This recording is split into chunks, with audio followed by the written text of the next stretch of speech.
All right, welcome to the video about, this is a rare Seiko. From what I've gathered, it's one of the few Seiko 600 millimeter Marine Master watches. It is the SBDB011, and it's a diver. It's a big diver. It's 46 millimeter in diameter, 17 millimeters thick. It's, however, completely made out of grade 5 titanium, super light, and it's got finishing at the same level as Grand Seiko. Maybe not on the dial as much, but it does have applied indices. And if you notice, this is a spring drive, and you can see the amazing smooth movement of a spring drive secondhand. It's crazy mesmerizing. I've seen this before, and sometimes when it's on my wrist, I will get lost in it for a couple of minutes just because there's no movement, there's no stutter. The spring drive is, so far, has been the most accurate out of all my watches in my collection ever. And I've been tracking, I've been tracking a Rolex, a few Omegas, Zin, a Seiko. This so far has been, I want to say, 0.2 seconds in the last month.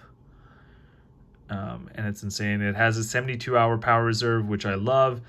You can see the power reserve right there by around 8 or 9, and it's running, it's now 24 hours or more left. Why this is so killer is that this thing has a Gmt complication as well. Now, there are watches that have the Gmt complication, but this one has the Traveler's Gmt complication, or what's known as the Rolex style complication, which actually means you set your local time with the GMT hand and the minute hand, and then the hour hand is free to move and jump to any location when you are traveling, and the hour jumps forward and it jumps back and will actually take you across the date line too if you need to. It has this insane bezel. This is the sawtooth bezel I love. Great action, nice and crispy, and alignment is dead nuts.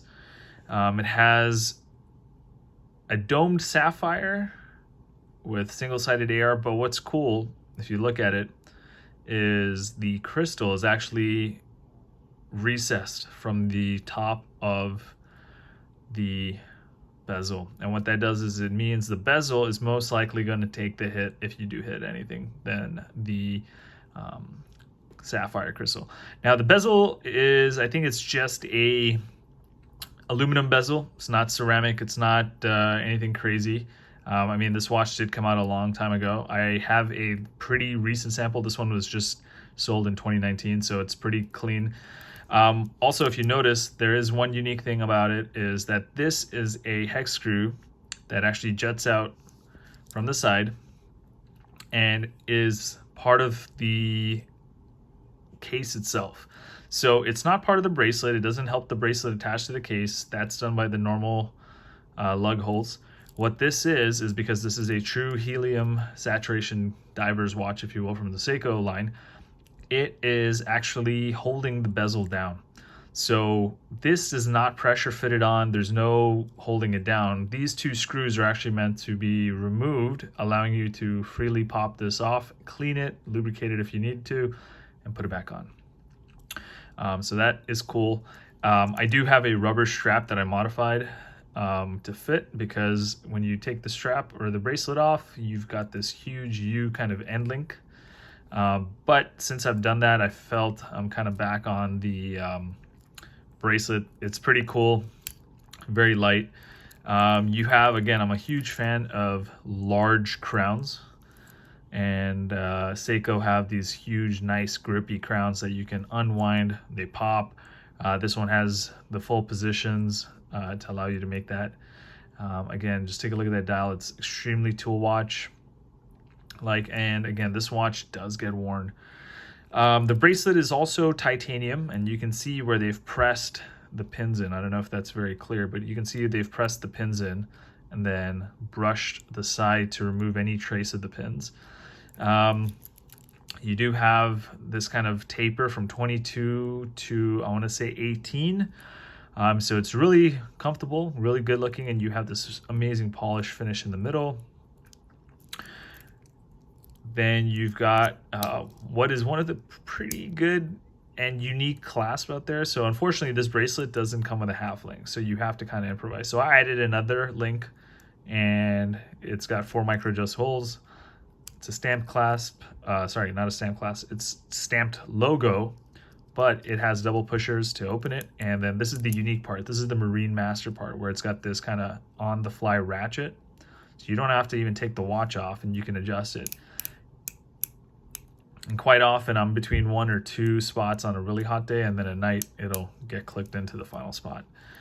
On the back you can see, I don't know if the camera will zoom in, but it does say helium gas Seiko diver, Marine Master, made in Japan, titanium, and it's got the 5R66 spring drive movement. Yeah, so this is the SBDB011.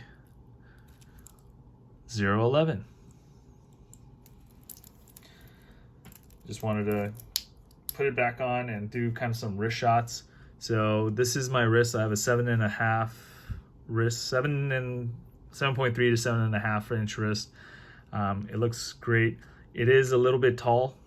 I don't care because it's so light. It's insane how light this watch is. I think it came in at around 142 grams. Now for a comparison, this is physically the same size, if not a little bit bigger, than a Rolex Deep Sea Sea Dweller. And I know those are around 220, if not more, grams with the bracelet. So yeah, I mean, here you go. It's a cool watch. I love it. And it's definitely my first introduction into high-end Seiko Marine Masters, and again, the spring drives.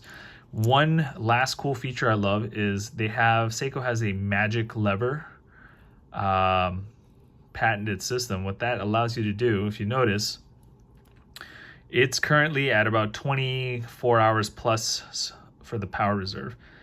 This system allows you to wind the watch with as minimal turns as possible to get you back up to full. So check this out. I'm on my 4th, 5th, 6th, 7th.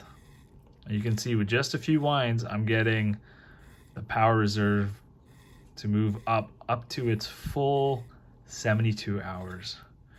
I mean, that's crazy. That means there's some mechanical advantage or something in there that's allowing me to just turn a few times, about 20 times or so, to get this up to, there you go, 72 hours.